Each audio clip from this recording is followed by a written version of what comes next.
Hello and welcome back to the penultimate episode of Jujutsu Kaisen. I'm Sam. And I'm Jim. And welcome back to our Jujutsu Kaisen anime only recap discussion podcast where we're picking up the 3 out of 4 last episodes because I thought this was the last 3 and apparently there's one more, but we're gonna use the last episode as a wrap up as well as I guess a season.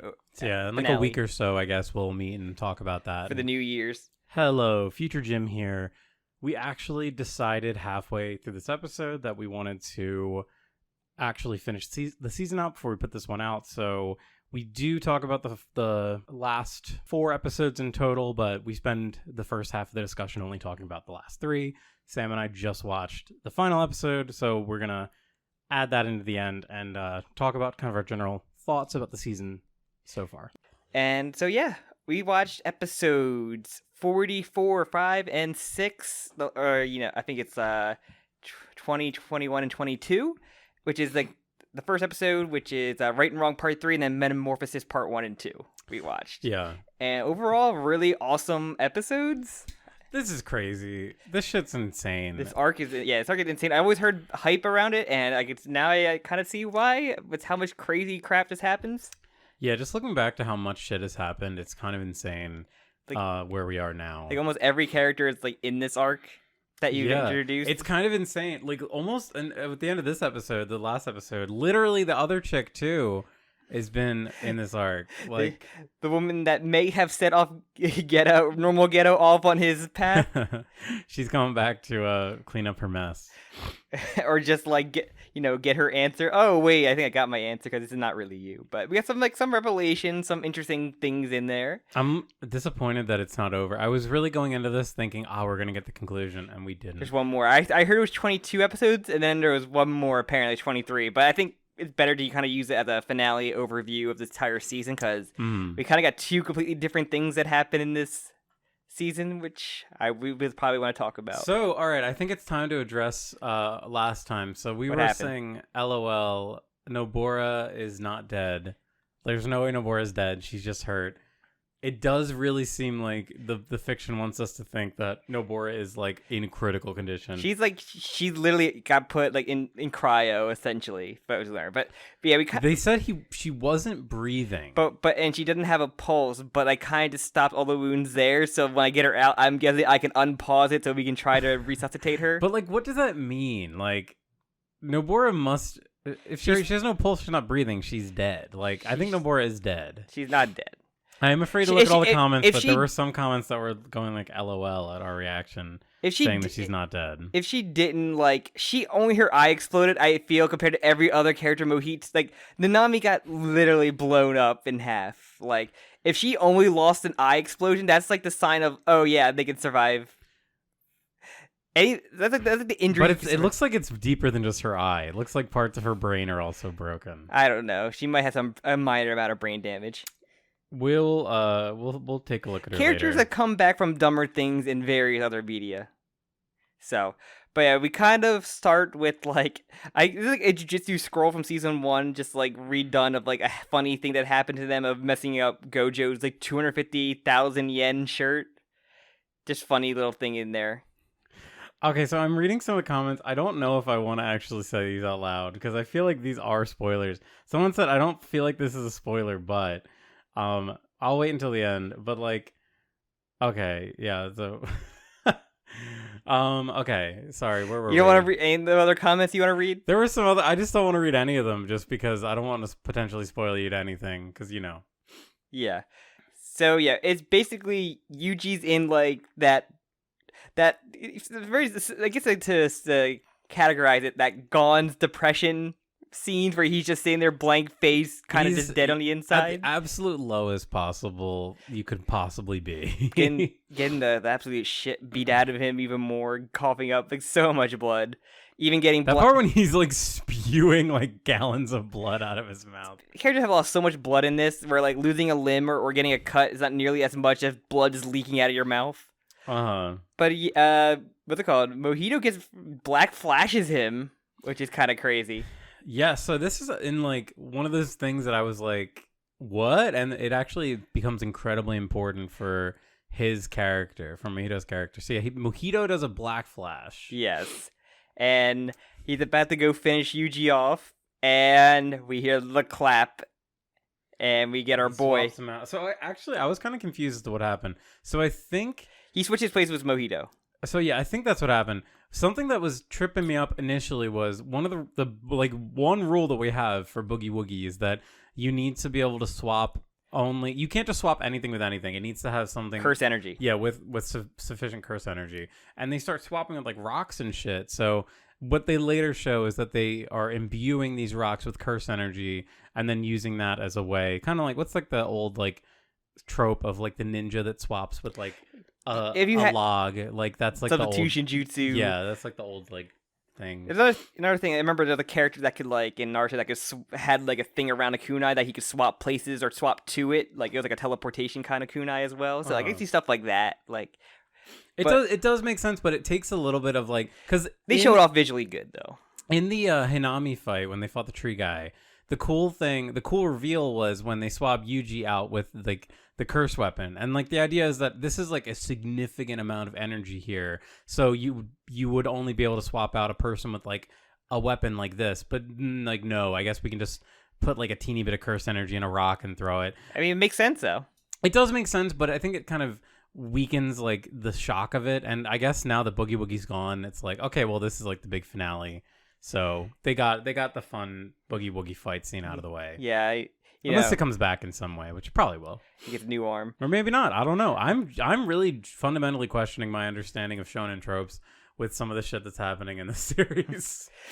Yeah, a lot of stuff is happening. Instead of just having a overstuffed cast that doesn't, nothing happens to like My Hero.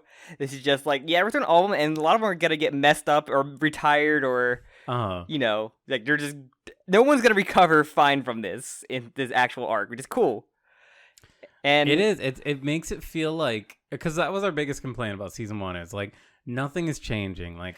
No one is like dying. Nothing bad is happening. Except for this one arc character who Junpei and is revolved around only to get like quickly killed off, like unceremoniously killed instantly. His whole character was basically like a cry porn fetish. like oh I'm so sad. Oh, I mean, pity me, Yuji, pity me. Mojito does like the stereotypical villain thing of me and you are not so different after all, and like I'm going to forget who you were after a while, like which is pretty cool. I like that, and I know we're jumping ahead, but I really like how Yuji like turns that on him at the end and he's like cowering and shitting his pants. That part's great. We'll get to that. But yeah, so we basically get Todo and he brings along another user named Arata Nita who's like a butler and looks like the male version of the lady who it looks like a better like if the incel Edward Elric was like was like a normal person. It looks like the male counterpart to the blonde-haired girl. The girl got her Achilles slit. Oh yeah, I forgot about that. So I wonder if they're like secretly brother and sister or something. Not secretly. But as we learned, they are like not really a healer. They're more of like pause your wounds so you don't get worse it's off. Like stasis. A stabilizer, I guess. Yeah. So yeah, he does it makes a little like pentagram and then who they are. Freezes Yuji's wounds. It's a person in D&D that like stabilize your wounds, but you're still like, you're not gonna have to do any death saving throws or get you out of the death you're just gonna be stabilized until they find you a healer. And and they get to Yuji, heals Yuji up or pauses Yuji's wound, and then he explains Nabara restabilizer doesn't have any pulse or anything. Like they're probably going to be dead, but I'm gonna take her to get help. And essentially, okay, that's imply that she can get treatment and can potentially be alive.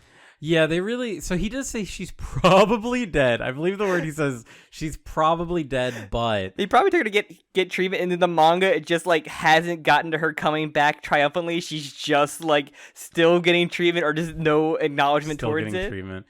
I think it's interesting. We were talking about how interesting this power is. How like it is. It's something that I can't think of a time I've ever seen it before. Where like basically it.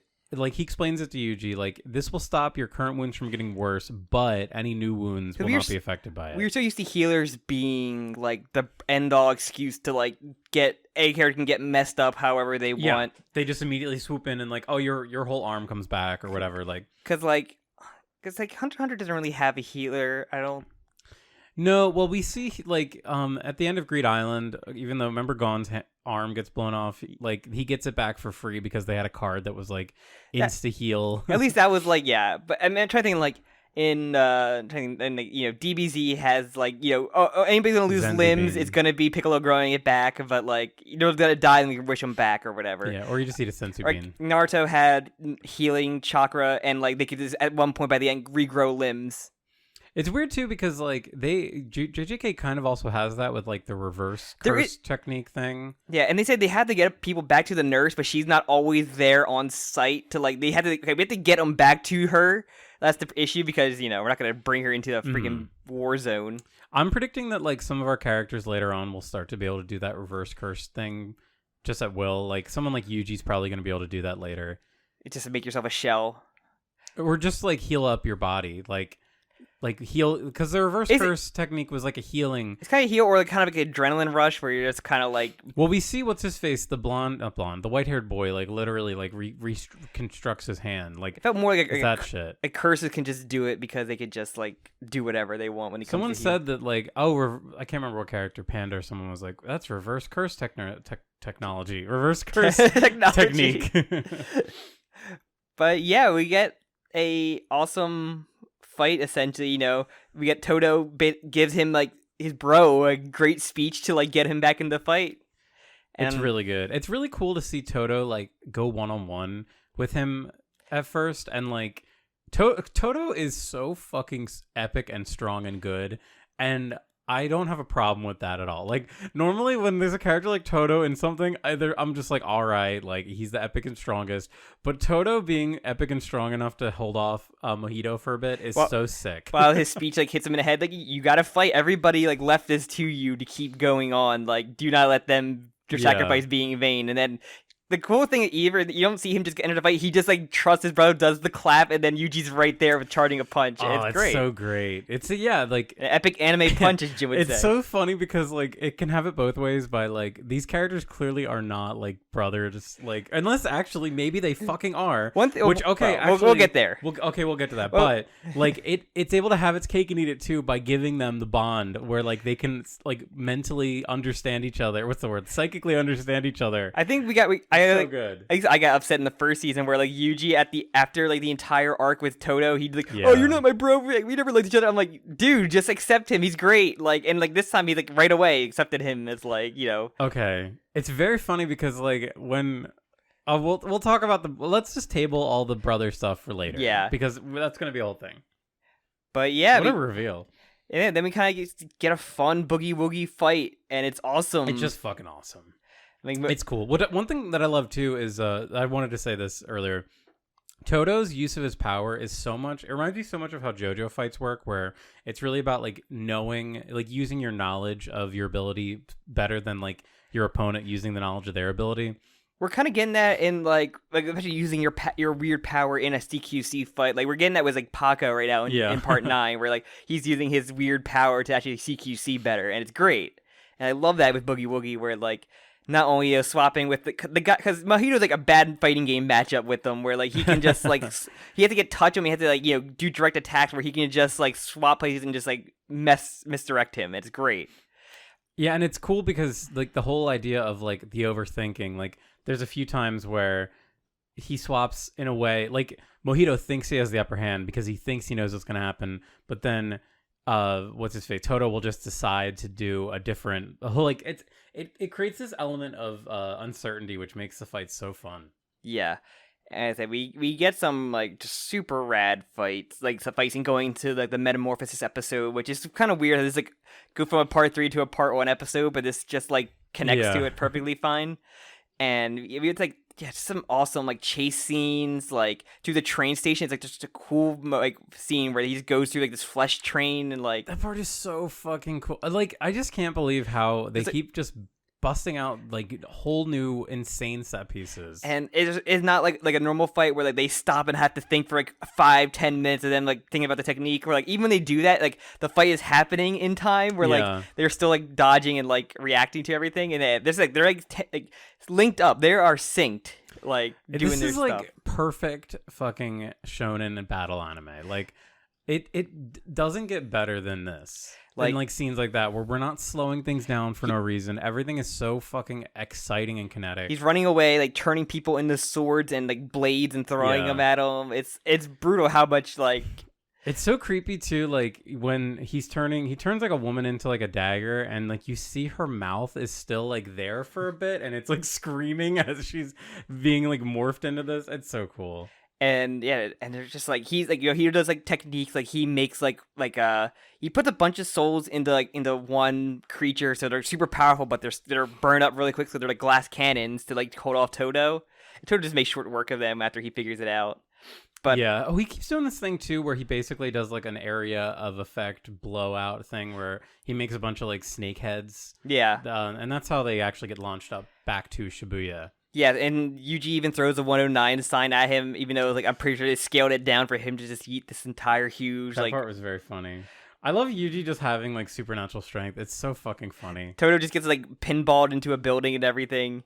But then there's some really cool stuff like when they get like Mojito, and then Mojito splits himself to just have a weird like parasite awesome. head body with little eyes, and like the head has little legs that Naruto running around. And yeah, well, the best part is the reason why he got put in that position was because when Todo clapped, he immediately grabbed Yuji's legs, or grabbed where Mojito's legs would be, so he had like Mojito, so Yuji could punch him, and then he severs his own head. It's so fun. Oh, that's a dog.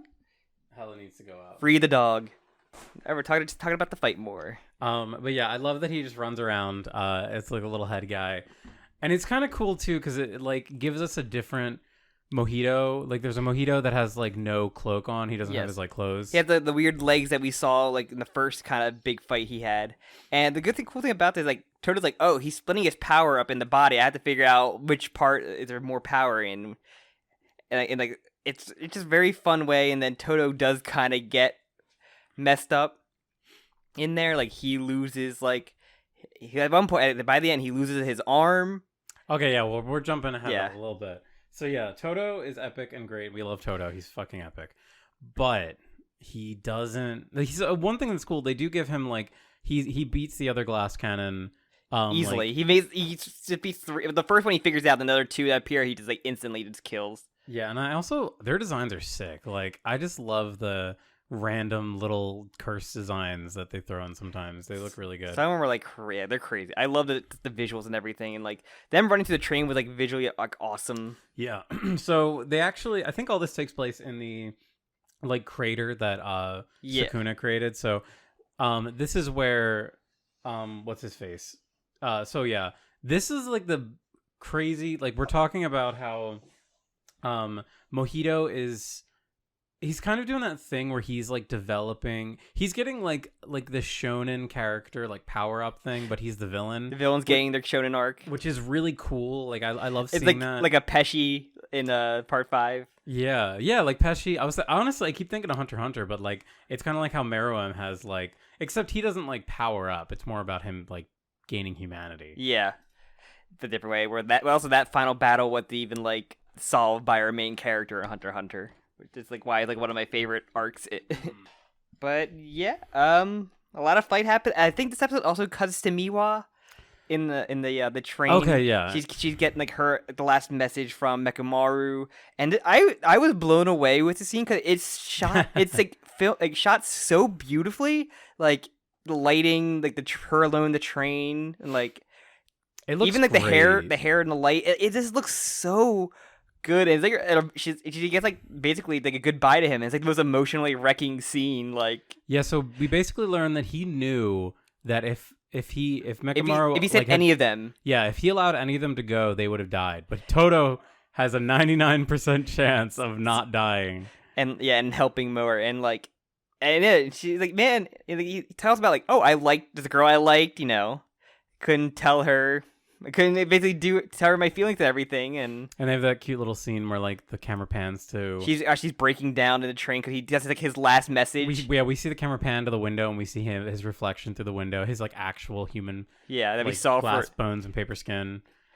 Well, that was his rejuvenated body in his Ava fight, And It was really worth it, wasn't it? and they said her entire crew is just like sad in the other car hearing her. I'm like, man, what if you should probably give her a hug right now? And they're like, okay, fuck these guys, let's go fuck them up, everybody. Let's go like avenge Mekamaru. Like, how dare he say that we would be useless in this fight? And yeah, Which is cool how that comes back later because you're just like, oh no, they're all gonna die. well, and so yeah, and then we get more of the fight happen. Like the next episode also continues with the fight. Is this also where we get the Mei Mei? Yes, the beginning of the Okay. next episode is like Mei Mei Mei Mei is in a- like showing her tits to to a child.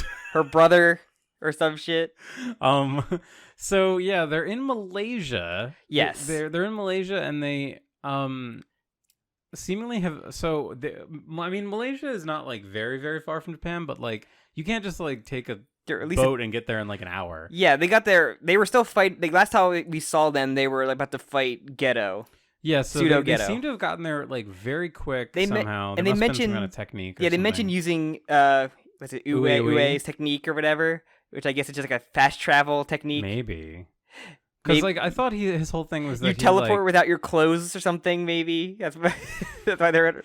But yeah, so basically, Mei Mei, the little thing that I'm gleaning here is that Mei Mei is clearly in cahoots with someone who's kind of pulling the strings, and she's literally fucking looking at like stock sheets and He's like, like sell everything. sell everything because once everybody gets wind of what happened, like Japan's economy is at number 3 right now. Is Yeah. gonna go down. She's literally doing insider training, and this is or insider trading, and this is our protagonist. But not really expecting government involvement. Like, I only expect that stuff from like Chainsaw Man, where like the government stuff does come up a little bit. Where like, oh yeah, presidents and prime ministers use this stuff. Also, is Japan really number 3? I'm kind of Currently? surprised by that. You can Google that. I would guess It actually is. That's number kind 3 of still. insane. Number 3 still. Number 3 still. So yeah, obviously the U.S. is number 1, followed by China, China. and then yeah. Number 4. I can't. This fucking website is absolute garbage. 3 pop-ups in a row. Oh, this is surprising. Okay, no, wait. I want to say Number 4. UK. No. Or no, or like Germany or something. Yes, Germany's right. Okay, and Number number 5? 5. This is thrilling podcasting. I like this. This is I'm gonna say. Think about what countries are huge, basically. I say Russia. No. Russia's a tiny economy. I would not say India. Yes, it is India. India. Okay. And then number 6 is UK, so you weren't too Okay. far off. Yeah, Russia is not. Russia's not even the top 10. When you say big, I'm like Russia. I didn't think it would be Russia, but okay. Russia's in a very strange position where it does have a lot of wealth, but like compared to other countries, Okay. they're like, especially compared to the U.S., even though they were like rivals for so long, Russia is like the GDP is so much smaller. Yeah. All right, this was this is international politics talk. So yeah, during this we also have a cut to Panda who frees the guy with the katana. I think it's Kusakabe. Which this was really interesting because it really sets him up to be like a future antagonist, or like which is cool. Well, it just kind of brings back the issue that was in the beginning of the show, where like there was kind of like the Sorcerer Council that kind of ruled. The council will see you now. And he's like, yeah, with Gojo gone, like I'm going to vote to kill him, especially with Gojo's not our like, we don't have him, so we don't have him to deal with you in case he does break free at any point. So like, I will be an enemy. I know you defended him, Panda. Like I know you vouched for him, but I'm gonna vote against him. Yeah, I think it's interesting that they think that they could kill Yuji. That's really funny to me that they think that Sukuna would let them do that. You know what it was? It's basically we're gonna have to kill this guy, Panda. Damn, essentially. And so yeah, and that's what we kind of get the Mei Mei. So yeah, that was interesting because like the last we saw Mei Mei, she was literally facing off with Geto. So, and I'm not sure if she's supposed to be working with Pseudo Geto or just like he let her go just to like did regular Geto get out and tell her to like trust me? I don't know. Yeah, I don't know because he's like not even. We touched. did see that one scene where Geto's body seemed to fight against himself. Like, so it seems like there is some Geto left. Yeah. Well, I don't know. That's a lot like thing to like. I'm curious about is like the Mei Mei thing, and she's always seemed to be the most antagonistic towards Geto. Urahime with like a friendly rivalry. It felt more so to Gojo. Yeah, But also, yeah, we still haven't seen one. yeah. So yeah, we also have them Chozo stuff where he's still contemplating everything, and then he kind of goes off to go encounter them, and then everything else is more so around this fight. Yeah. Where we have it said Toto eventually loses his arm in the fight, and he has one hand, and basically Mojito has his character arc where he's just like. Oh, we didn't. Okay, wait. I Go sorry. ahead. There's a lot in this fight. You finish that, but I want to talk about the whole like go domain. ahead. So yeah, we have a lot of fight to talk about. I'm kind of glad we kind of like saved the last episode because there's a lot to talk about in this fight. So the big thing here that was really cool was basically Mojito was inspired by the way that Gojo used his technique for like 0.2 seconds. And he's like, I'm gonna take the risk to like, I will pop up to Sukuna. I know he'd probably be fine, even though he's like, Sukuna, I know you're probably fine with it. I'm going to kill your body right now, and I know you're gonna be cool with it. And he doesn't say anything. He just like looks at him. Yeah, which I interpret that as he can't like react in time because like this is all happening so quickly. But so yeah, and so Yuji, it's kind of like one of those things where like time slows down. Like Yuji takes off. He has to do his domain. He's about to use his domain. Toto does like a simple domain to protect himself, but it doesn't really work. Or he goes to defense, like a defensive position right now. Yeah, and so ultimately what happens is his hand gets infected with the Mojito virus. Yeah. So he chops his own hand off to save it, which is the Mojito crazy. touch. Yeah. I love that because and it's great because like it makes sense that Mojito would do that because it would go right for his hand. He goes full Raikage, who also does that thing where he cuts off his arm from like a thing spreading up there, and then still fights badass with one arm. Shit happens. Domains are expanding, performed. Black flashes are done, and then Toto loses an arm. But we also get when Mojito goes after him with the one arm, because at the moment where he's like, I'm gonna finish him off. His necklace got cut a little bit, comes off, and it's Yuji and his wife, who his idol, are in there, and which is so funny. It stun locks Mojito for a second, and then he has a complete delusion of those two beating the crap out of him. Well, yeah, no, it's the opposite. In Toto's imagination. Yeah, Toto's imagination. He imagines that that's what I meant. That the girl, his idol girl, teams up with him, and they go on an epic fight, and they beat him up. It's funny because in his imagination, he has both his hands still. Yeah, no, she can't get the squeaky toy. But yeah, so it comes back to reality. I kind of called for him the high five or the boogie woogie with Mojito, and he does. That part's pretty cool. And he gets punched against Black Flash, which gained Black Flash after your domain is just like volatile and like messes him up completely. And then Toto had a little bit of like burnt hand, I guess. And he even says like that was a risk he knew he was going to take. Like the idea that like he was going to even touch him at all. He got off pretty good. But it's so cool that worked. I love that worked. Boogie Woogie is no more. It seems to be no more because later on we have a scene where he just encounters, and he just comes back and says, "My Boogie Woogie's dead, but my brother is here." And yeah, and he trusts Yuji to finish the fight, as they would say. And yeah, we just get like just basically the fight basically comes around of like I have to Black Flash on will to beat him right now, and it's not how it works. But he has to do it. You're not allowed. You're not allowed to do that. I was like, is he gonna make a domain where like he can get a free Black Flash in, and that's like his insta hit ability? But no, he just gets a big punch. There's a lot of good. He's just so in the animation. zone. Something that the narrator mentions is that all three of them are at like 120% capacity right now. Like they're all fighting like peak performance. Yeah.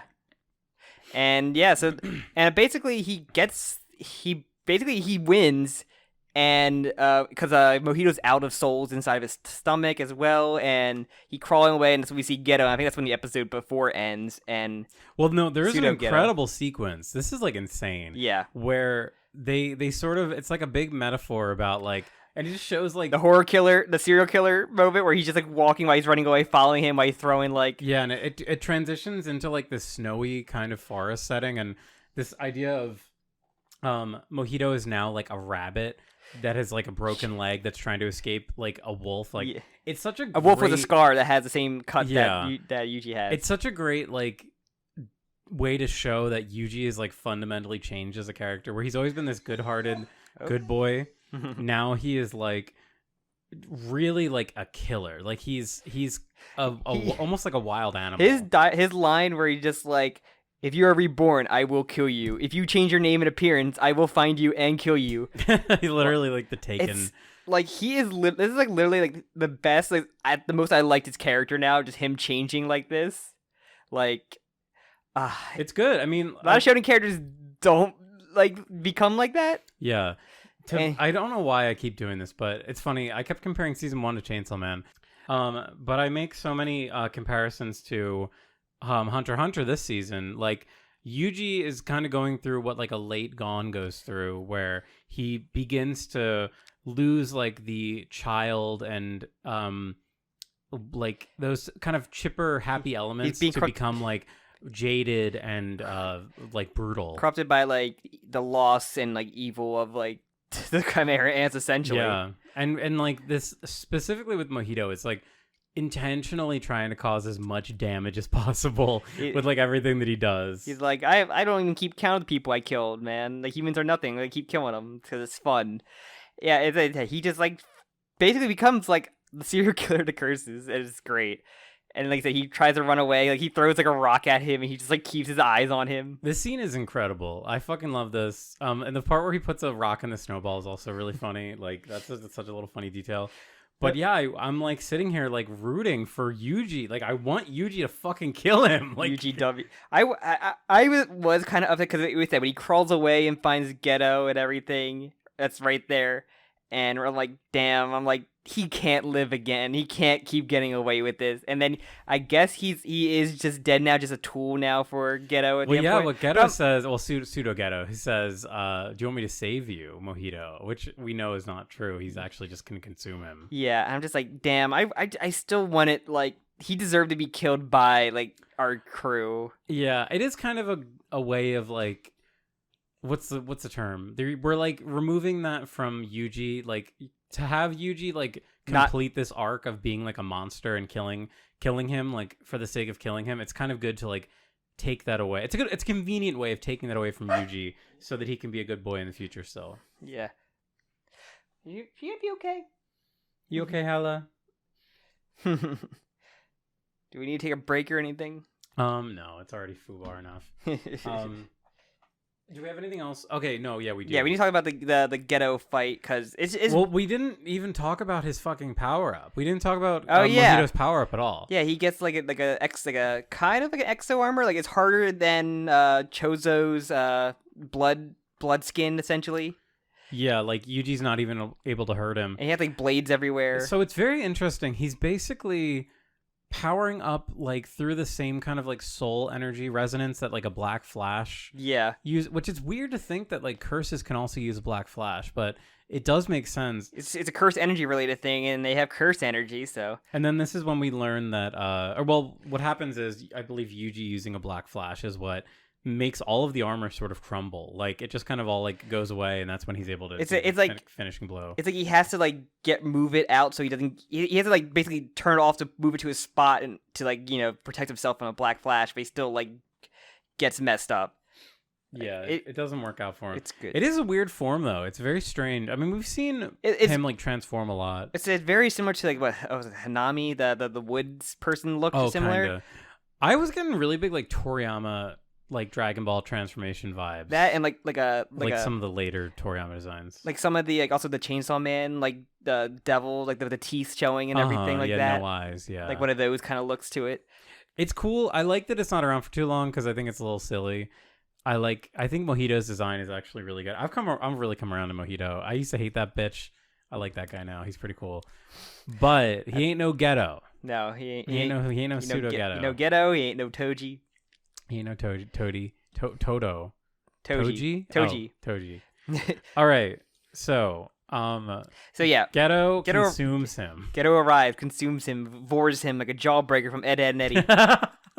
I really love the animation, and he did it in the beginning of the season too, where he like swallows the ball, and it just looks so painful. Like he's like he's holding his mouth so he doesn't like throw back up. And he basically like, okay, consuming this, I will build up 5 bars of super meter in a fighting game, and then unleash like the Uzumaki, which is like an ultimate attack. It's not a domain; it's like an ultimate attack essentially. And later on, as we see when he uses it, it's just like.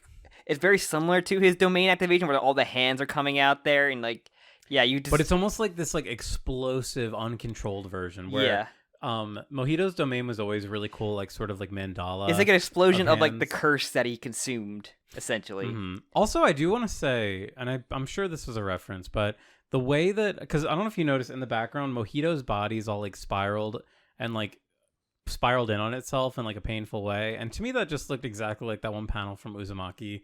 I don't think you've read any of Uzumaki, but in the beginning, the one main girl's dad like gets infected with the curse, and he like ends up killing himself by like twisting his whole body up in like a big spiral, and it looks just like what Mojito looked like, even with like the tongue and everything. Also, Mojito's voice actor just like doing like just like his voice screaming is very good. It was a really good performance.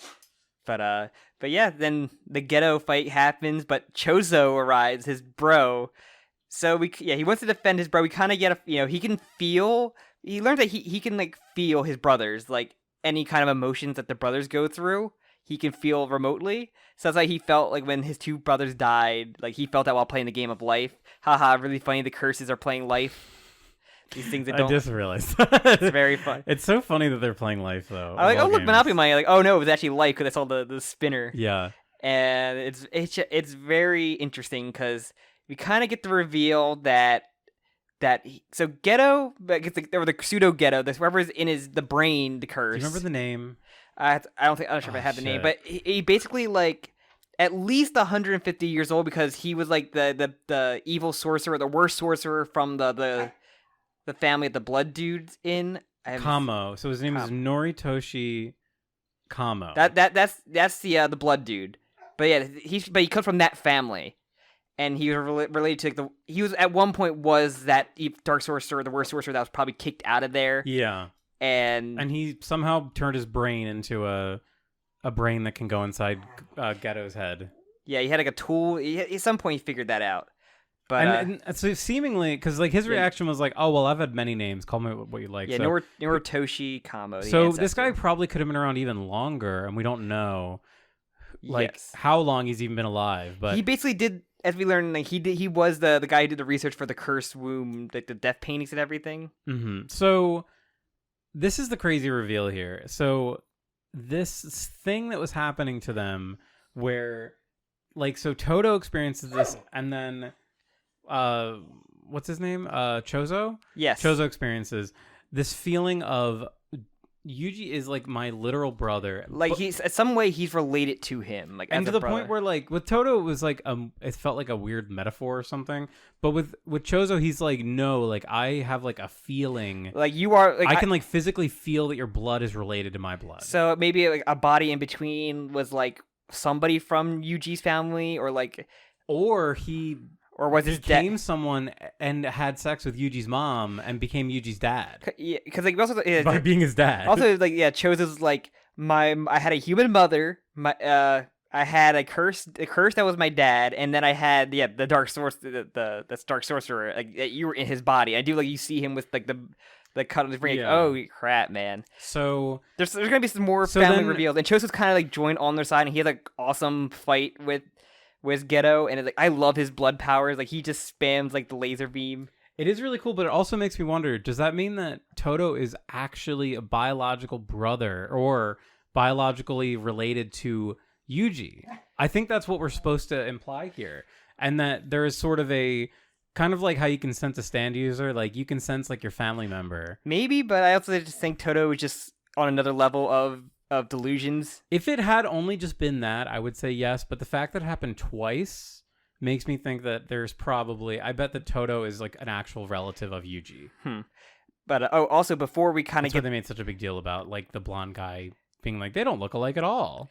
I don't know, I think it's just the power of delusions is just a different thing for Toto. Well, one of us is right and one of us is wrong. But also before Chozo arrived, we had the arrival of the Miwa squad of everything. Like that was the moment where, because like at first I got so excited. I saw Katana. I'm like, oh shit, is that Yuta? And like, no, it's just it's the dude that wants to vote to kill him. I'm like, oh, I know, yeah. Give me Yuta, man. Yeah, when you popped off for a second, I was like, wait, what am I missing? Like, I thought Katana. Like, oh, is it Yuta? Because like they made a big reveal. Like, oh no, it's just this guy who's just a bitch. And bitch. but no, we see we see Momo. I think the cool thing is Mai with a sniper rifle, just about to snipe. But no, so yes, Mai appears. She has a sniper. It's really cool. But he catches the bullet. I would have loved if the Ice Child, who also appeared, got sniped in the head. The Ice Child appears, which that is clearly a reference to like that sort of Ice Maiden. There's always an ice person. I don't know if it's like standard for that to be a boy. That seems like a gender. Okay. swap thing. In Naruto, there's also a character that has like ice powers that has that similar kind of look where you're like looks like a girl, but it's a boy. Like that's what they made a big deal of it. Yeah, because that's like that's a whole like yokai thing. Like there's like a Pokemon based like Frost Lass is like based off that. Like it's certainly a Haku and Naruto thing. is like that too. There's a girl from Urusei Yatsura that is just that. It's one of those things. It's like a common. But I don't know if it's common to like swap the gender or if that's just like an aesthetic thing. Or if it means anything. It's always been the one. I don't know. But yeah, and so Miwa has her one moment and then fails immediately, gets her katana broken. I'm like, God damn it, Miwa, you had one chance to like do your cool moment. Her winner moment, but no. Even like the Chozo arrives. He has that fight. And fight's really cool. A lot of blood, like blood lasers, which I love to see. It's so cool. It feels so awesome. A Yoki Una is what they're called. It's so awesome to see the like blood laser come back because I felt like I wanted more of it, and I just get more of it, and it's awesome. And I do like Payne's like, so that guy's your brother, and like you don't know him. He's like, he actually killed me earlier, and like and then like this is weird.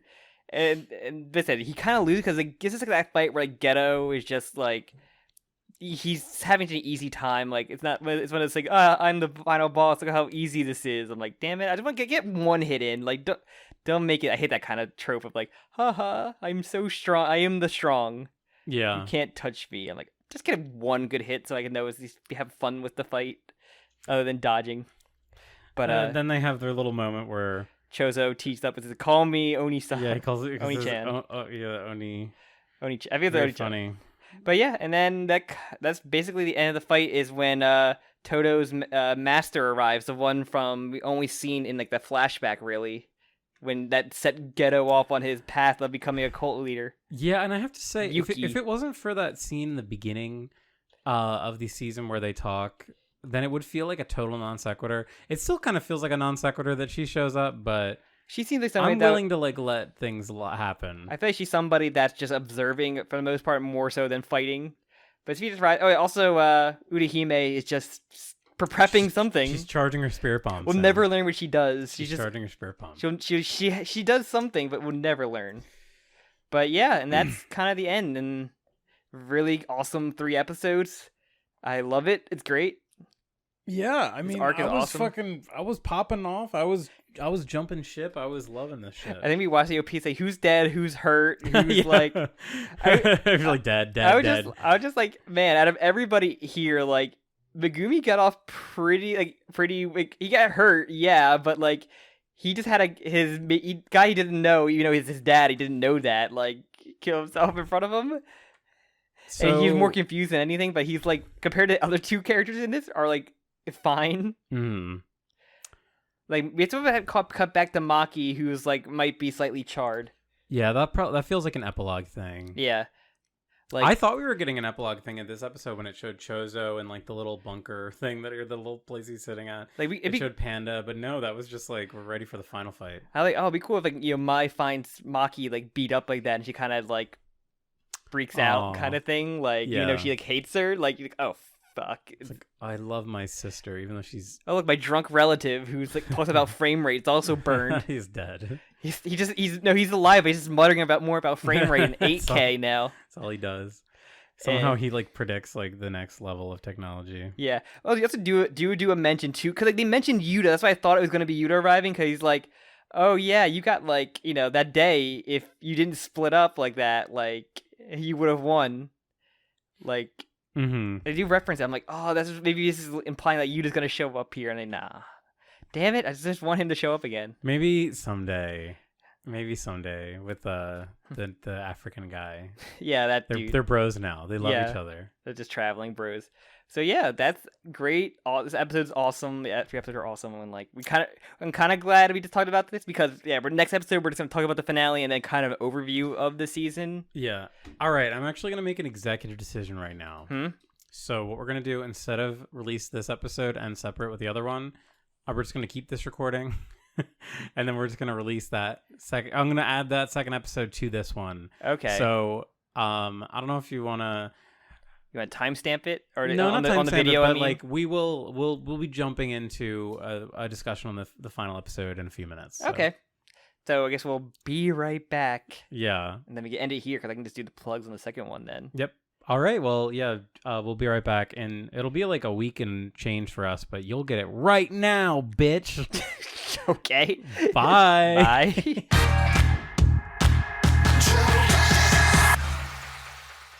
All right, so now we're going to jump into discussion about the final episode of Season 2, episode 23. Yeah. So it's 23 of Season 2. It's what, 48? 47. 47 total. Yeah, the Shibuya incident closed, and this is not really like a fight episode. This is more like the conclusion and the effects that this arc had. And yeah, really interesting. I think the pacing was really cool, how it kind of stepped back from... Like, every episode of this season has been, like, intense. Even the flashback ones, they were, like, intense. There was a lot of, like, action and fighting in them. Yeah. But this one really, like, kind of dials things back to sit in, like, the aftermath of what happened. We compared a lot to, like, Chimera Ant, where, like, a bunch of little things going on in, like, real time and, like, seeing different perspectives. And this is, like, that end point where, like, it's now just the discussion stuff that's happening now. More so than... Like, the incident's over, and now we're going to have to deal with the ramifications of it. And frankly, I got so hyped when I'm cutting ahead to the very, very end, but when it was just showing, like, the 5 decrees that came from the Jujutsu Sorcery Council or whatever, I was like, the implications for the future are so exciting. Like, it really seems like Yuji is going to be fucking living in, like, the ruins of Tokyo, fighting for his damn life against, like, all of these assassins. And what a, like, I know I've shat on JJK a lot, but this has entered such an incredibly interesting area. And he's punished. And it's punished Yuji. Yuji is punished. He has mouth scar. Gojo didn't get freed. Not yet. That's crazy. I know he will get freed because it's a fucking manga. I've seen Not I Win, so I've seen people talk about, like, unsealed Gojo, so I know he will get unsealed. I thought he was gonna get out by the end of this arc. I thought so too. I know Not I Win. I know what Maki's, like, appearance looks like later on. So, like, they're the only 2 things I know about later on JJK. Yeah, I know nothing else. I do want to say, so one thing. I was, like, lamenting Gojo here. And, like, we have, do we even know her name? Yuki, I think her name was? Is that the name of the woman? Toto's teacher, yeah. So the one who instigated, like, Geto's pathway? Yeah, so she's the one that kind of set Geto on this path, and then, like, has a cheeky line where she's, like, talking only to Geto. And of course, I forget his name, but Yuji's secret dad, let's call him. Yeah, I saw the meme. He's the one that's in control of Gojo. I saw the meme again. Where it's like when you say, like, that's just a thought in case you completely ruin somebody's life after telling them something. That's just a theory.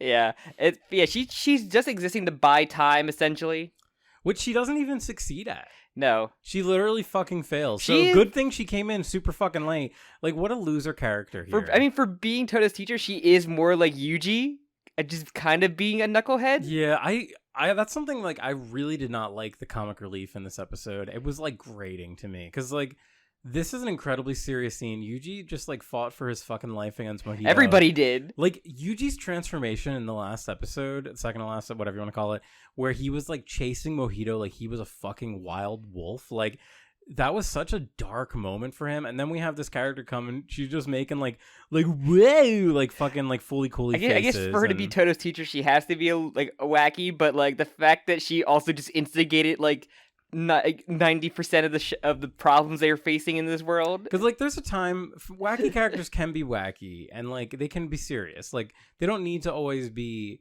one or the other. But like to have her being like wacky in this scene and making like big funny anime faces, unironically took me out of it and made it harder for me to like care about what she was saying. But it's fine though. It's more so kind of going back about the ideals where like she doesn't really like what she wants to like, get rid of the curse stuff in the world, and Ghetto's obviously goal is to like spread it.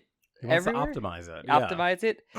And so yeah, that's a lot of argument there. But yeah, then Ghetto essentially like, oh man, where's Mojito at? Like, oh yeah, he ate Mojito. He devored him. He turned to an orb and just consumed Mojito. Like, oh no. And this is where Ghetto confirms that, or Pseudo Ghetto rather, confirms that basically what Yuji had done fighting Mojito allowed Mojito to evolve to like his truest form. He did want to get Jugo or whatever, but he's like, that didn't work out because Sukuna kind of messed that up. Yeah, that's kind of funny. Sukuna in a way helped out a little bit despite nuking a good chunk of Shibuya. Yeah.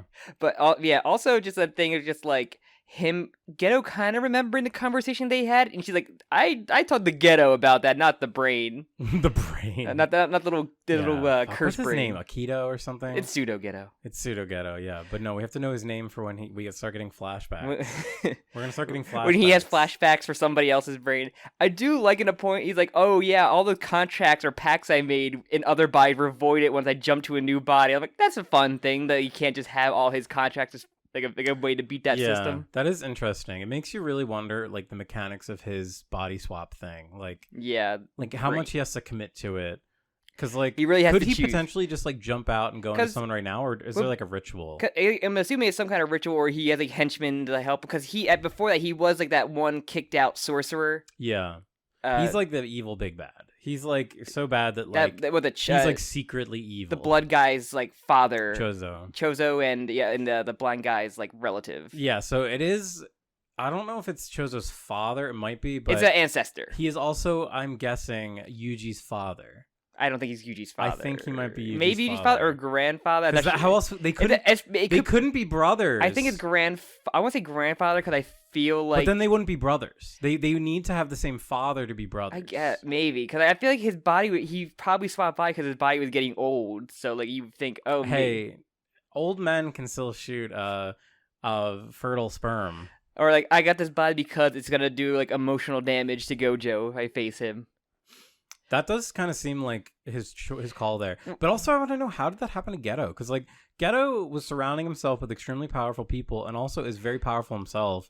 So he must have lost to this guy unless...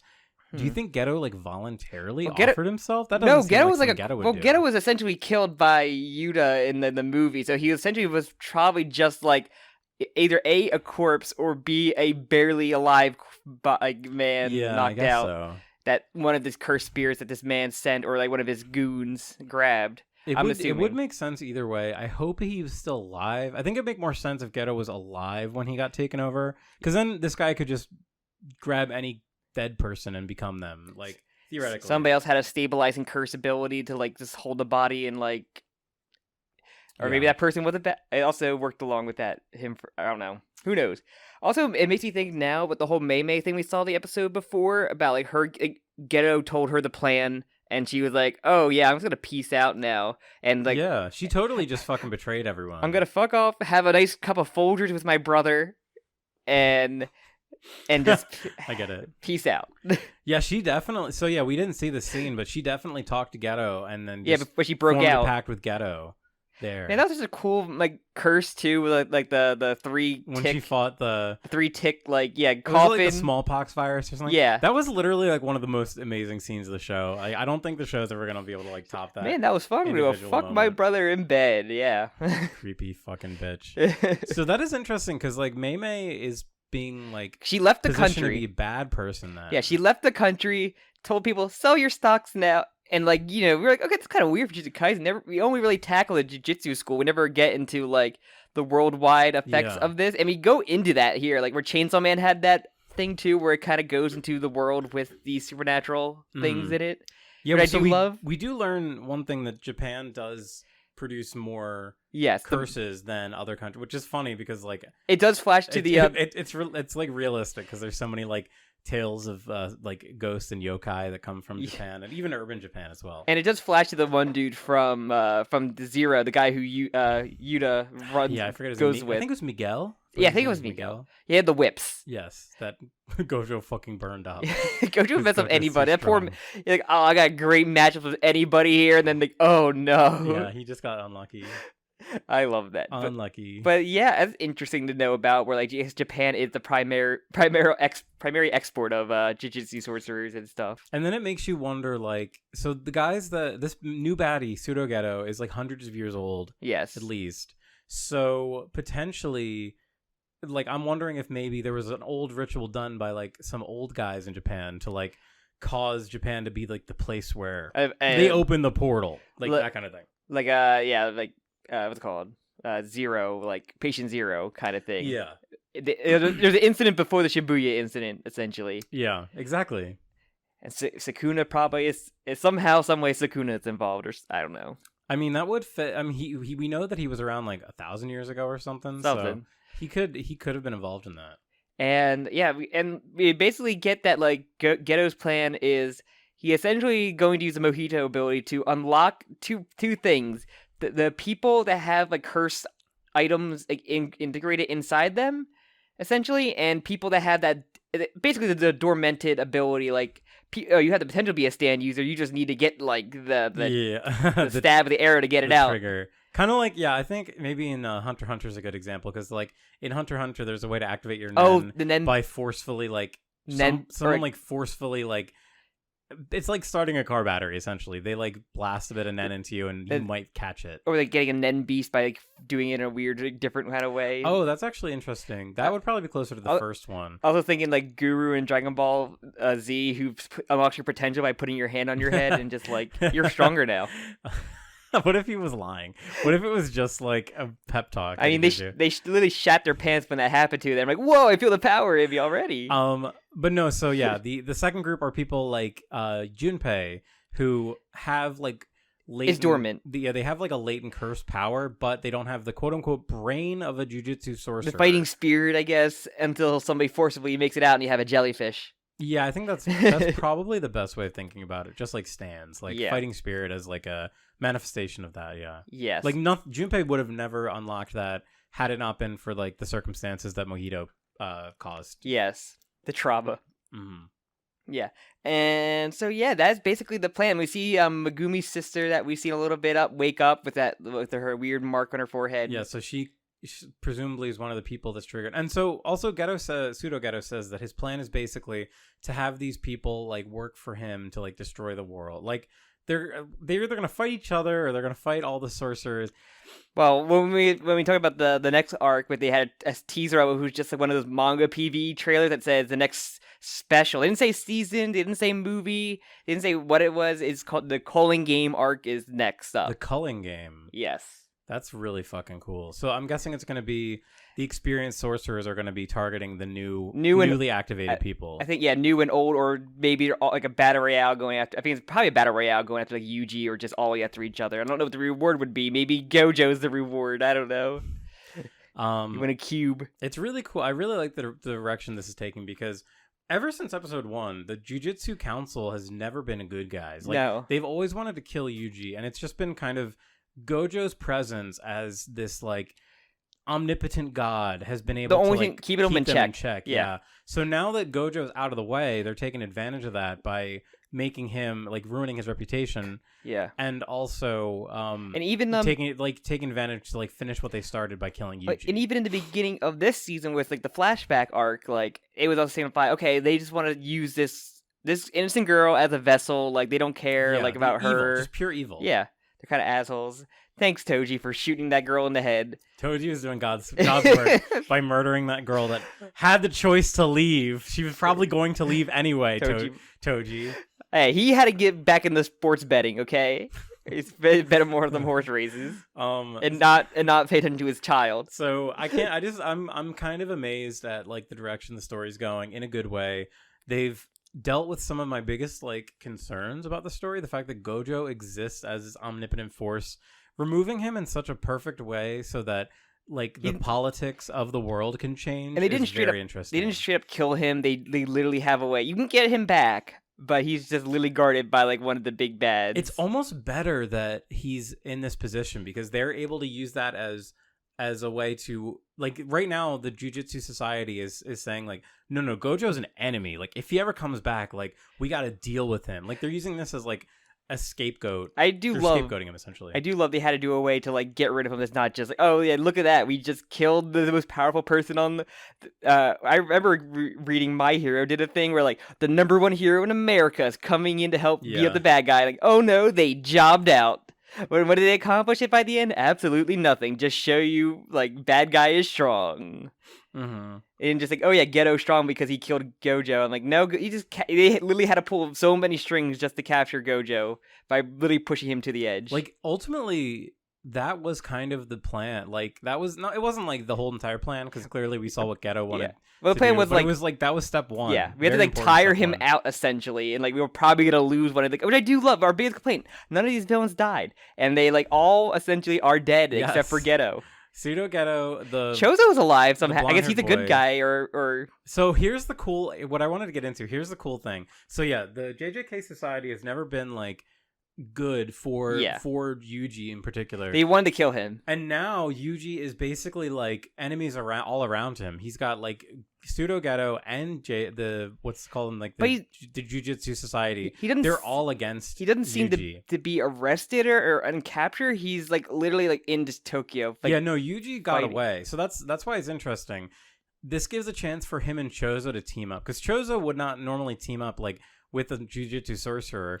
Maybe, but now that Yuji's like not even that anymore. I mean, he has a brother and he kind of has a relative with like the blind guy as well. Like he kind of has like two relatives now. The blind guy? Remember the blind guy, the blood power? That's because he's related to him. Oh, that's right. Yeah, I never remember. But he's still technically like we don't know. Everyone else there seems to still be part of the Jujutsu high school faction. It's very funny because we were thinking about that. Like, okay, Yuji's probably be on the run, but he's like mentally kind of messed up and like personally not doing well for what his situation is. Nobara is like stasis with her eye, so she'll probably never be seen again. She's fucking dead. It's probably, I'm pretty sure, still hasn't been seen. I think she's dead. I think Nobara died. Somehow, she died on her way back to her home planet. It's really back to her home neighborhood. It's really frustrating that we live in this. I wish that they just confirmed that she's dead. Rather than like string us along and like kill her later. Like, I hate when stories do that. Gotta return like Quan Chi with an new kind of eye patch. No, she's dead. With the nail in her eye instead. That'd be really cool. She just had a super, like, where her eye was, she has a nail just sticking at it, or like a special technique that she just has. Maybe. What would the purpose be?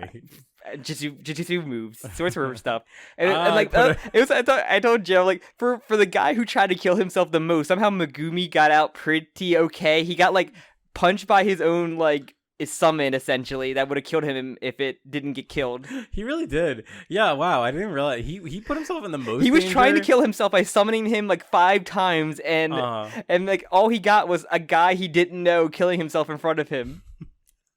That was just beating up his bunnies.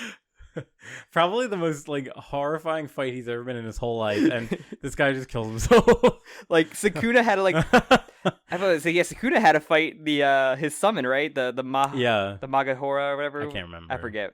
Something like that. That was so sick. It was very funny that Maki got burned like for the most part. Like all the notable character or 4 most notable characters. Okay, and we'll talk about like everything after because there's one character that got something happened to him so surprising that we're like, wait, why? We get to wait, who? We get to what's it called? Toga. He got his arm sliced off. Oh, yes. Yeah, what the fuck? So we kind of get the aftermath of, like, basically what the government's going to do. This is like that Shin Godzilla, like, stuff of, like, we're going to tell you what the people and, like, the round tables are doing, like. Do you know what this kind of reminded me of? I actually, last night I just watched Willy Wonka and the Chocolate Factory, the original. Okay. And it kind of reminded me of all the little, like, vignette, like, the first like hour of the movie they don't even get to the chocolate factory, so like it's a lot of just like cutting to like random scenes with characters that you see only one time just to have like a gag about like how the Wonka bars are selling out like crazy. It reminded me of this because you keep seeing all these groups of families that have no connection to anything. Fun fact, Willy Wonka, the inspiration for Gojo. Is that true? No. I was like thinking for a second. I was like, wait, he's kind of like a little maybe. He's kind of a like deceptive scam. I just made that up, but like if Gojo like walked down to Jujutsu school on a cane and like limping and then just did a roll and then I'm willing. Everyone in the chat, don't tell anyone this is a lie, but everyone starts saying that Gege was inspired by Willy Wonka. Wait, does Gege do this or is Gege do? Yeah, this is Gege. Say Gege was inspired by Willy Wonka when he designed Gojo's Suguro. When he's not making out with Fujimoto's character. People have been like shipping their like character like little portraits from like Shonen Jump. It's very funny. That's funny. But yeah, we see the world like happening, and it's like, okay, in the end, we're gonna tell the world that sorcering, all this spooky stuff is real. Tokyo, we're gonna say Tokyo's the epicenter of this stuff, and this is why it's all blacked out because everything's kind of spreading, and we kind of see people watching the news getting like slaughtered, everything. Like, yeah, like it's really cool. The gloves are really off now. Before there was kind of this idea that cursed spirits did exist, but they were like traditional folklore kind of thing, like if you go down a bad alleyway. But this woman is just eating dinner in her house and just gets completely eviscerated by a big worm. So different. I was not expecting this kind of like scene inside the show. This is like a really big status quo shift. Yeah. Honestly, it was really cool. Yeah, this whole like little epilogue, whatever you want to call this little scene, it's transition scene. I guess interesting sequence. It's kind of I don't know, like even the vibe of the animation, it's just different. We have the little girl and like the Fammy. Yeah, the Famima, the broken Famima eating her onigiri. Her bento box is seen just like eating the rice out of the bento box. And a ghost tries like her spirit leads her in. Fucking terrifying. The scene when like it just shows like from the part that creeps me out the most is that it's like a distant shot. Like you have to like squint to see that there's like a figure in the door. It's like the anti-spiral, which is like a silhouette of like a white like ghost woman, and then you see a close up of like a Junji Ito like messed up ghostly woman. Yeah, I don't know if there's like a name for that kind of thing, but like an evil. I was like, is this in the future where like this is kind of like what living in their life? Because you're like, oh, I don't have a younger brother, or I hate my teacher. It's like, oh, good, child knows how to survive here. Then she's like, do you need a drink of water? I'm like, child, you deserve to die. But out of nowhere, our boy from the movie. Yeah, he's in the OP. And he showed up. The real Katana Man showed up. What's his name again? I always forget. Yuta. Our boy Yuta pops in, saves the girl, and then as the monster's about to get him, an unseen force protects him. We know it's his fucking his elementary school girlfriend. Yeah, and the little girl's able to see Rika. See spirits as well. So he kind of like you don't want to see what's going on over here. Yeah, he's like, oh, that's not good. Like, because he knows like all this girl's in for like a world of hurt by being like a selected sorcerer. And so maybe she's one of the recently awakened people. Here's my fan theory. Oh God. Maybe this little girl, the reason why she's running away from home, maybe her curse spirit activated and killed her family. Maybe. And that's why she was homeless. I will assume she's not relevant. I hope that Yuta raises her as his baby daughter. And we get like a sort of Last of Us like arc. Yeah, it's like 20 different responsibilities right now. So yeah, and then we kind of, like I said, got the conclusion of here are the 5 like things that are like edicts that are coming down essentially. If you can, let's see if you can remember them. All right, number 1, pandas transitioning from male to female. No. There's what kind of on panda. Okay, number 1. Yes. Ghetto. Well, okay. Ghetto is a basically wanted and sentenced to death immediately. Yeah, he's kill viewed on as sight. Even though he was sealed, he's viewed as an accomplice to Ghetto. Yes, Ghetto. And Gojo's the same way, and like the Ghetto's also an accomplice. If you try to free him, you are a criminal. Well, yeah. The thing with Ghetto too is they thought he was dead, so they already had a death sentence on him. So they reinstated the death sentence because they thought he died. So Ghetto is a death sentence on his head. Yuji. Also, his death sentence has been reinstated. Yes, and his executioner is going to be Yuta. That was 4. All right, we had one more. The principal was also sentenced to death as well. Yeah, for being, I guess, tied to just the school that Ghetto and Gojo came from. Yes. I think that was all of them. Yes, that's pretty much all of them. I think that was all 5. And then Yuji is just like on a bridge and basically in like the quarantine zone and just fighting a bunch of curse spirits, like in all black, like new outfit, scars on his face, punished. Yeah, it's got the interesting kind of scar. He's got like, it's like his skin was like torn off rather than sliced through. So yeah, and that's the end. And the Yuta is like, he essentially is like around like I guess like the the Ava like New World government kind of thing, like the secret government, where he's like, yeah, you're gonna go kill him. Like, this is such a fucking awesome setup for season 2 or season 3, because like you know that there's gonna be an awesome fight between Yuji and Yuta, and then they're gonna become best friends. like Kong versus Zilla. Yeah, literally. And then they're gonna fucking become best friends, and then they're gonna team up against the world to save Gojo, and maybe Geto if we're lucky. Probably not. Geto is probably dead. No, Geto's gonna have a way to like beat him on the inside to give him a chance. Yeah, it's gonna be one of those scenes where like Geto will never come back to life, but he'll have like one moment maybe where he weakens the enemy so they can go in for the final kill. It's like one of those. He'll get the finger and throw himself up.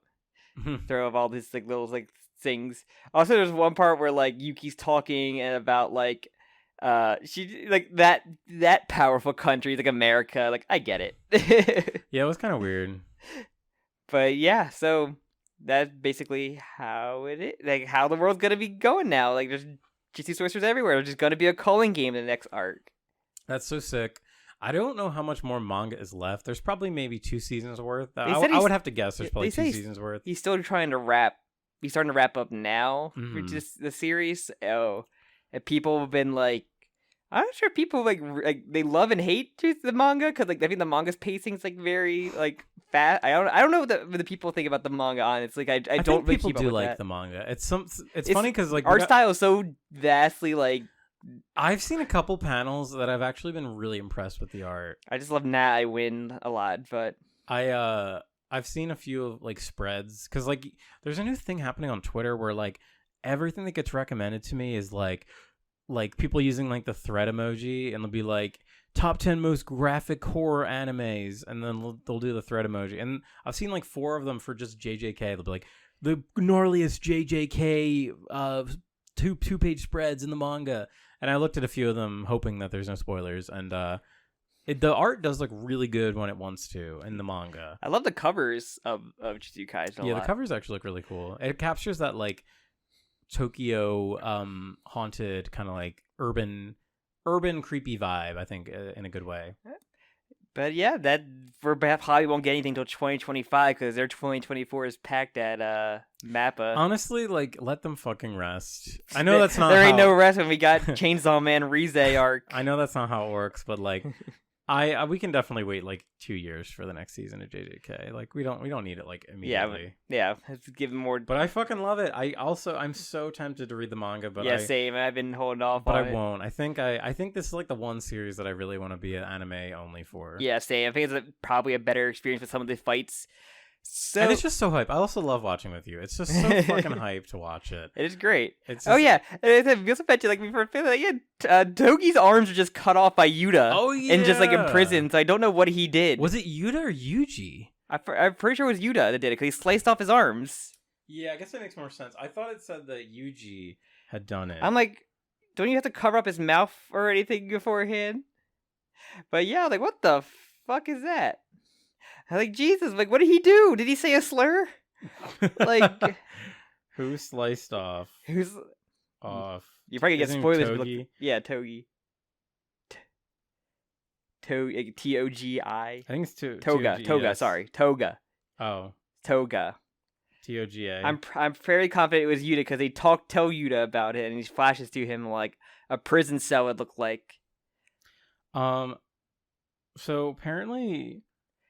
Don't get spoiled by who really did it. Apparently, it was just during Sukuna's attack. And his arms were just cut off? Yeah. Yuta tells them that he will kill Yuji Itadori himself. He tells them that this is because, according to him, it was Yuji who cut off Inumaki's left arm. So they do think that Yuji did it, which technically... During the Sukuna attack? Yes. Technically, they are correct. I mean, it was Sukuna who did it. I didn't even see later, but was there a flash? They must have just not shown it. It must just not have been... It looked like he was missing both arms, It did look like he was missing both arms. Okay. How does a character fucking not appear and lose an arm? Like, that's fucking so shonen. Also, when we were, like, watching that fight scene, like, it was kind of hard to keep track of a lot of stuff happening in that fight. It was, like, fucking chaos. It was also famously the episode that the animators said they weren't happy with how it came out. They weren't finished with it. Okay, let's talk about what did you like and not like in this season, then?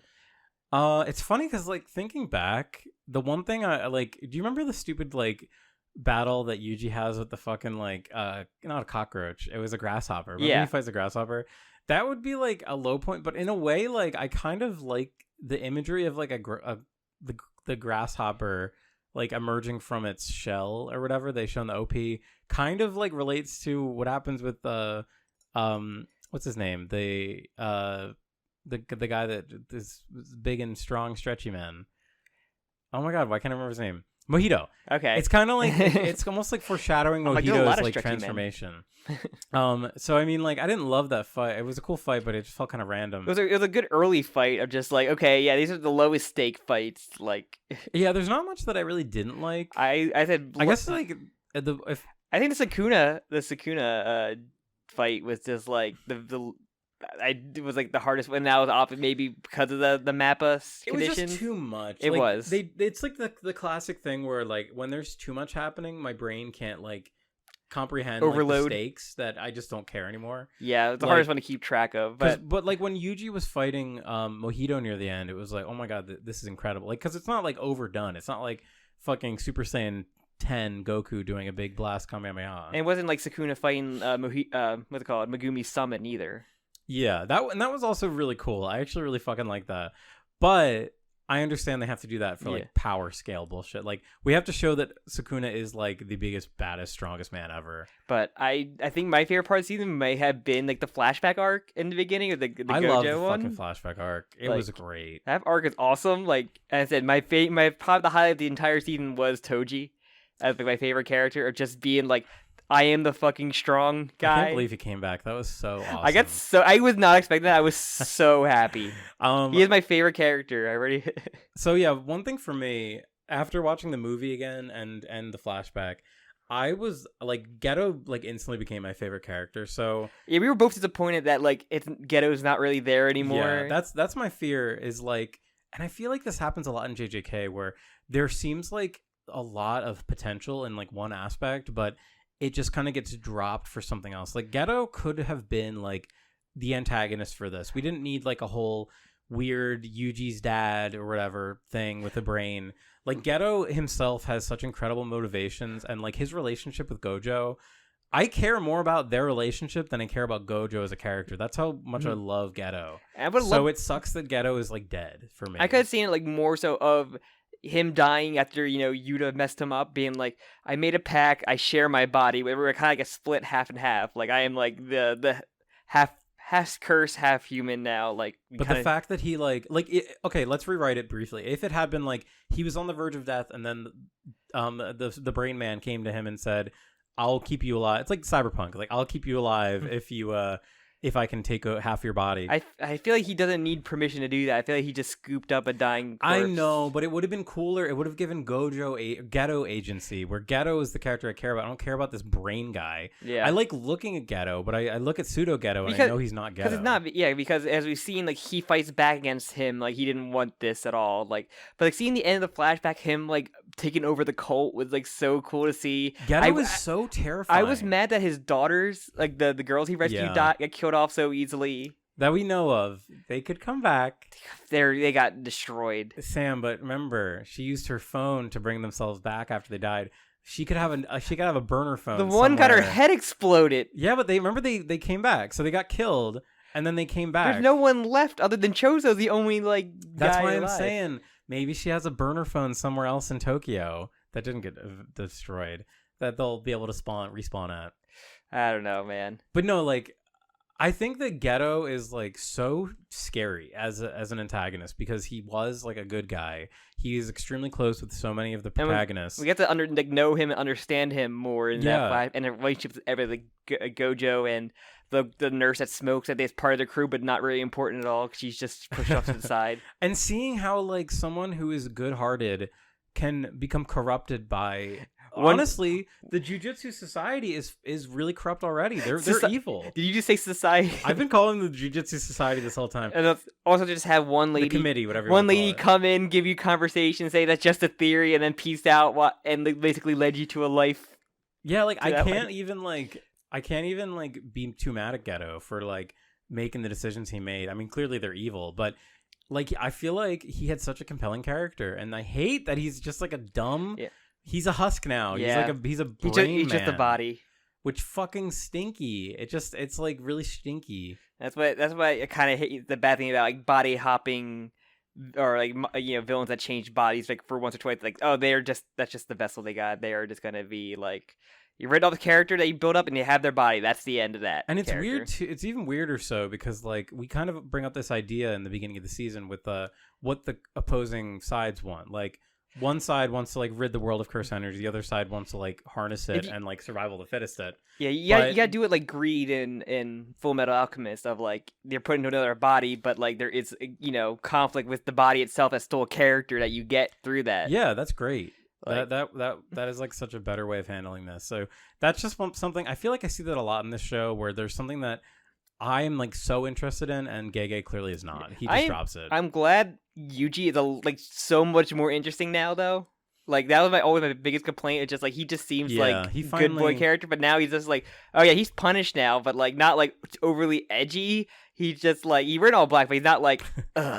They're always wearing black. Yeah, but not like I hate everything. Like personality change. You just see like I've been through some crap. I've been broken a lot, but like I still got to go on. Like he needed it. Yuji needed it for sure. He wasn't just a good boy. I'm gonna punch epically, and then diss Toto after our epic first team up, and then. We got so mad at him when he just like disregarded him completely after having Toto an epic. Lost his fucking hand. He can't even boogie anymore. He got disarmed. Yep. But yeah. You have any favorite characters that stood out in this arc? I think I guess you said Ghetto. I would be just Ghetto with a bullet. Like he was my fucking favorite character. Yeah. I did also love the girl. I forget her name that got killed. Shot in the head. Oh yeah. Her epic maid. She was very charming. Like that whole opening flashback was very charming, and Epic Maid. I love Epic Maid. You got like the little thing like Nanami and like his friend that got killed like on a mission. Yeah. Oh yeah, but Nanami died. Yeah, Nanami is fucking dead. Nanami fucking died in this season. We're not even like talking about it because other crazy things happen. Yeah, we lost a lot of good guys. Honestly, that's something that I respect. I respect that he killed off Nanami. And his final send off was great too. It was fantastic. Like what we're talking about with like Attack on Titan, like what a wonderful way to propel a character by killing another character off. Yeah, it's not so good. Not doing it from like shock value. Like they literally like like we're suddenly doing it. You get no resolution with that character. Like it means nothing. Where like a lot of shows can just do that. This one just like he had his whole mind palace, like thinking to himself. Like the final message to Yuji is like nice. Like, and I like it too because it reinforces the idea that when you are in this line of work, like you can die at any day. Like nobody's safe. Nami's only doing it because it pays better than like a regular job. And it makes it more tragic because clearly, like we saw, all he really wanted was to lead like a peaceful life. He wasn't in it. Good. He's not like a fucking freak that likes to fight and kill. First curses. season, he liked going to his coffee shop for the one barista, and this one he wanted to go to like a deserted island just to read. Yeah. Oh, he just wanted a simple life, and he unfortunately died. The real Chad wanting a quiet life, not like the virgin one in JoJo. Also, it's so fucking like scary when a big character like Nanami dies, like a fan favorite, like a really strong character that went toe to toe with Mahito before, like he was literally only losing because he's like half his body is gone. Yeah. But yeah, he lost a lot of good people, man. This whole arc was so just like in a vacuum. It's so fucking cool. Like just how I lost Toji twice. How we're able to like just put everyone in basically one location and just have them all battle royale it until there's like half of them left. It's pretty cool. Yeah, this is like I'm super good. I liked it a lot. Like the Chozo UG fight was awesome. In the bathroom that was fight, incredible. It's probably one of the best fights. His fucking blood laser is so sick. I love that so much. Like Gojo's battle with like the wood person and Hinami. I always fucking say Hinami and he also fighting Jogo, and that fight was awesome. Fucking awesome. It's seriously like there was not a dull episode. Like Mei's like short fight with like the smallpox demon. It was really cool. Yeah, that was that. If I had to pick like a single scene for a highlight, that scene or sequence, whatever you want to call it, was so awesome. It was such a standout of like kind of speed running like a curse fight and showing like this is how you find the weakness. Like also we get to see Mei's powers, which we've never seen before. Her giant axe. It was awesome. And now guess what? She has incest. She loves her Folgers. Like, yeah, this is her character now. Like, oh, damn it. And then also, I really like the Mechamaru fight was really cool too. Even though like this is like okay, this is kind of weird to doing it with this character, but I still love that Ava fight. Essentially, it was cool that we just got a giant mecha fight for no reason. And I really did love. It's just fun. As much as we love talking about Miwa shitting herself. I love that scene of her breaking down the train car. Is probably one of my like favorite that's like emotional scenes in the entire like. Yeah, even just like the other than like Ghetto losing it after the girl visually. getting shot in the head in front of him. Yeah, Like visually, the scene with Miwa was just like presented in such a. It was so beautiful. Yeah, like it's such a was beautiful scene. I'm like, holy, this is like, insane. And I love that it's pissing off her. Everybody else that bullied her in her normal team is like, we're gonna go fuck this guy up. We're going there. Yeah, I love that scene. And like it's the only scene you see them in like the entire season. I think. And too, it's cool that other than Miwa. I like that they got brought back for that because like. It's cool that they're still around. It's not like we're doing the thing that you see in like so many anime where it's like, oh yeah, Team 2 just doesn't show up. Yeah. Like we just don't see Team 2 for a while. Unfortunately, Miwa like literally broke her sword. Yeah. But no, I probably one of my favorite scenes. A lot I really love in this season. It was fantastic. It was so much better than season 1, and like just because season 1 had a couple like the first half of it. Yeah, I think the first half was like a little slower. I didn't care as much, but this one, it's like they just did not fucking wait to go balls to the wall. Even with the flashback stuff. We got flashback stuff. We got Zero stuff. We got Poison Womb stuff. The Cursed Womb. Poison. We got like everything. We got like families coming to matter. ZNs are coming in there a little bit. Her like, friend. Her neighbor. We've seen her the neighbor. We've seen the titular neighbor that moved away. We've seen an epic maid. We've seen so much. We saw an epic maid who I saw stickers of in Japan when I went. Clearly, she was the character that they had the most merch left over of because she was everywhere. Everybody, not in a good way. Everybody needs those stickers for their luggage. Wow, that was what a good season. It's really lucky. We're really lucky to like get such a good fucking season of shonen. It's very funny that. This all started with us shitting on like the first half, laughing at the Junpei arc for the most part, then getting like really into it during the tournament school arc. Yeah, I think that's kind of when it really like understood what it wanted to do. Yeah, like, remember to like really just like have fun with it. Oh man, remember Yuji having high school friends? Remember those friends? Like had unique design? Oh, they're not important. Weren't they kind of like the Mob Psycho? They were like the club, the occult club or something. Essentially, yeah. They'll never fucking show up again if they do. Remember Yuji's like fat friend who at the beginning of the season isn't fat anymore. Yeah, his like childhood friend that's probably gonna be his love interest, maybe unless Nobara is just like comes back and just like with her eye patch. Which is that was a weird thing they kind of like had a tease in there, but I kind of like him having a childhood friend like that. It was like, cute. It makes it a lot of cute moments. It shows you how good of a boy Yuji is. Yeah, like he's pure of heart and all that. So yeah, that's why we like his darkness arc. And like I want to see with Yuta coming back. I want to see him. Maybe he reunites with Maki and see what that's like. Because they had a thing. Yeah, that's true. They were friends. Or maybe more. They were fucking. Yeah, I'm just super excited for the future of this franchise. Yes. As I said, the temptation to touch the manga is overwhelming. But it really is. I will remain chaste. I've been like that with Dan where I wanted to read it, but like the anime's coming out, and I'm like, maybe we just watch that for this while, or you don't have anything maybe. in the meantime. I wanted to I wanted to propose Dan for Manga Club. Because I think that'd be a good manga club. Maybe we'll see. Because like I'm pretty sure we put out like feelers about like a potential. Yeah, we had a few people respond. About like what to watch because we don't really have anything on the docket for like anime only watch throughs. No, we don't. Like either you've watched, I've watched, or neither of us watched. Because this is a good neither one of us has watched it. Yeah. And only seen like word of mouth. We could do like it. A few movies maybe. Yeah, I would like to do some movies. Couple movies in the meantime until we figure something out. There's some good anime movies that I think people need to know about. And if they do, because they didn't say what calling arc it could be a movie, which would be awesome to see another Zero movie. Oh, I would fucking lose my jimmies to watch another JJK movie in theaters. That was so fucking fun. That audience was great. That was sick, man. I love watching movies like that in theaters. That and Konosuba movie will never be topped in like that was cinematic such a experience. fucking wonderful experience. It was so cool to see, minus one Godzilla, seeing Shin Godzilla, Shin Kamen Rider, and Shin Ultraman in theaters was still like a wild thing to see a bunch of people at. Well, there weren't a lot of people at Shin Kamen Rider. Shin Kamen Rider, yeah. Oh, Ultraman, wait, no. Ultraman was the one. Ultraman, yeah, there's no one there. Yeah. That was sad. Still seeing a bunch of people come out, like people come out to it, is still like cool to see. Yeah, it's a lot of fun. But Yeah, and that wasn't like the Dragon Ball superhero, which was always packed. But that was also a really cool thing to see in theaters. That was hype fun. as hell to see. Yeah. I'm glad we can see some hype movies. Like I know Demon Slayer both had that recently too, but it had a big movie release and yeah. Actually, I just watched. I think it was MathWiz, really good YouTuber, anime YouTuber. They just put a video out about like anime movies, like specifically like franchise anime movies, and how back in like the whole thing started from like Sentai, Super Sentai, and Kamen Rider. Yeah. What's Shocker? Is that Kamen Rider? Shocker is Kamen Rider. That's there was a like the very first like what we would consider like a anime original movie sort of thing was like not anime obviously, but it was a Kamen Rider. It was Kamen Rider versus Shocker. Like that was like the first like time they did like a movie based on a long running franchise that wasn't adapting existing text. And they still do them to this day in many variants and double features. I literally just watched like a Super Sentai movie and Shocker comes up so many times in a lot of these movies too for like, anniversaries.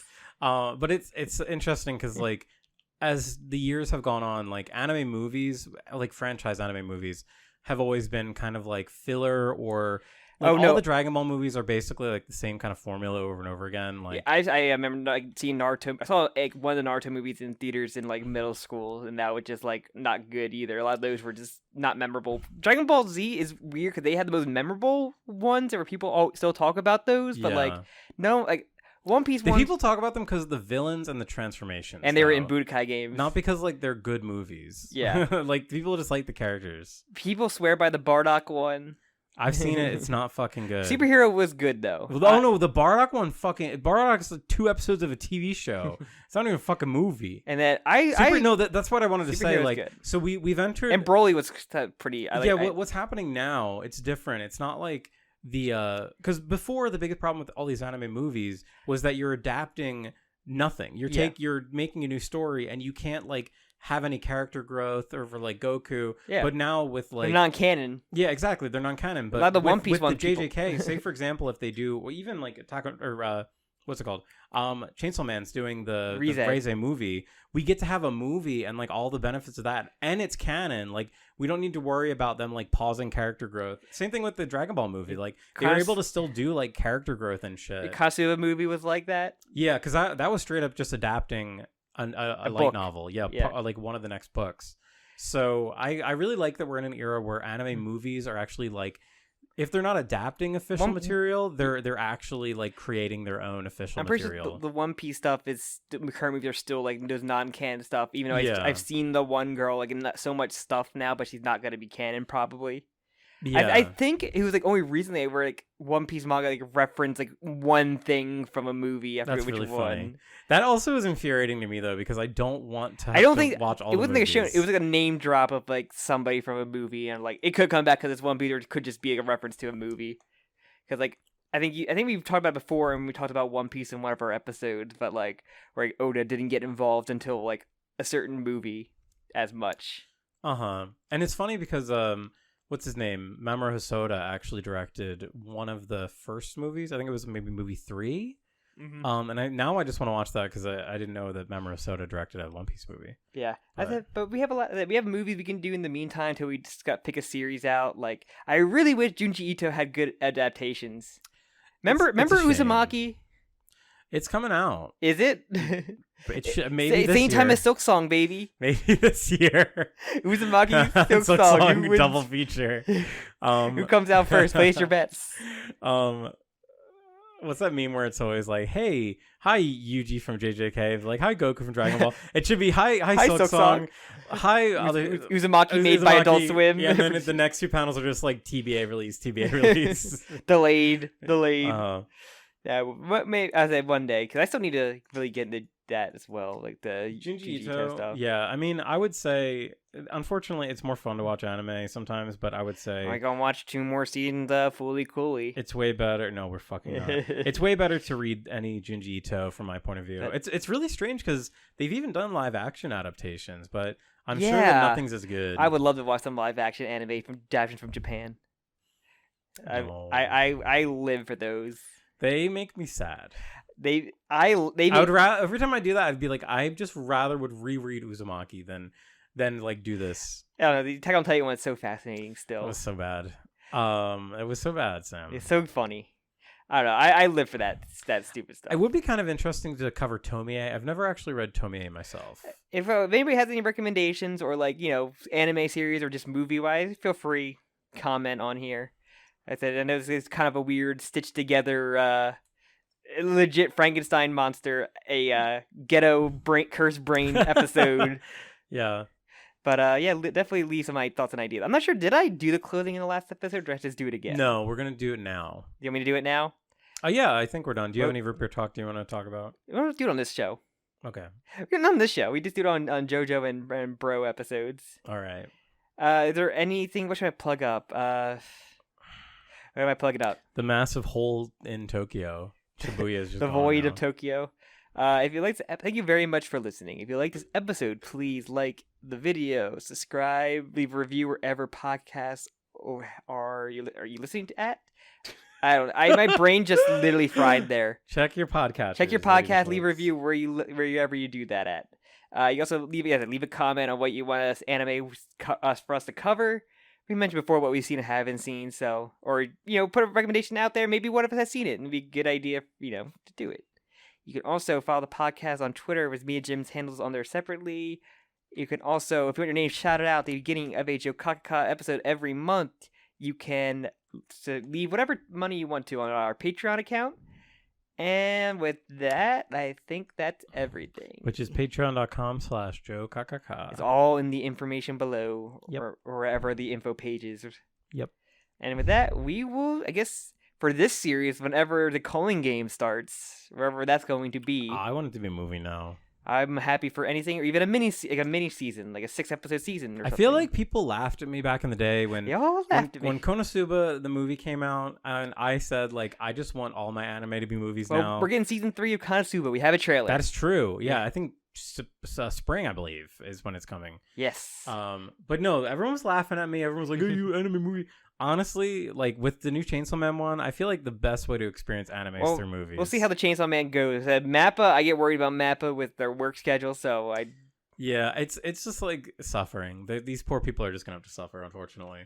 But it's just how the industry is. I'm not saying that's good. It's horrible, but it doesn't seem like there's any signs of it stopping unless there's gonna be. So I know there's all these different laws changing when it comes to gig workers in Japan. Hopefully we'll have some kind of crazy protests that fix the world.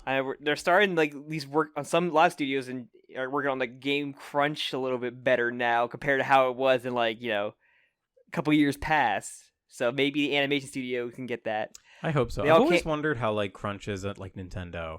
Nintendo's kind of like a black box when it comes to. I don't know. They kept giving Zelda 2 a bunch more time. That kept getting pushed back. So that is also Zelda though. Isn't there a?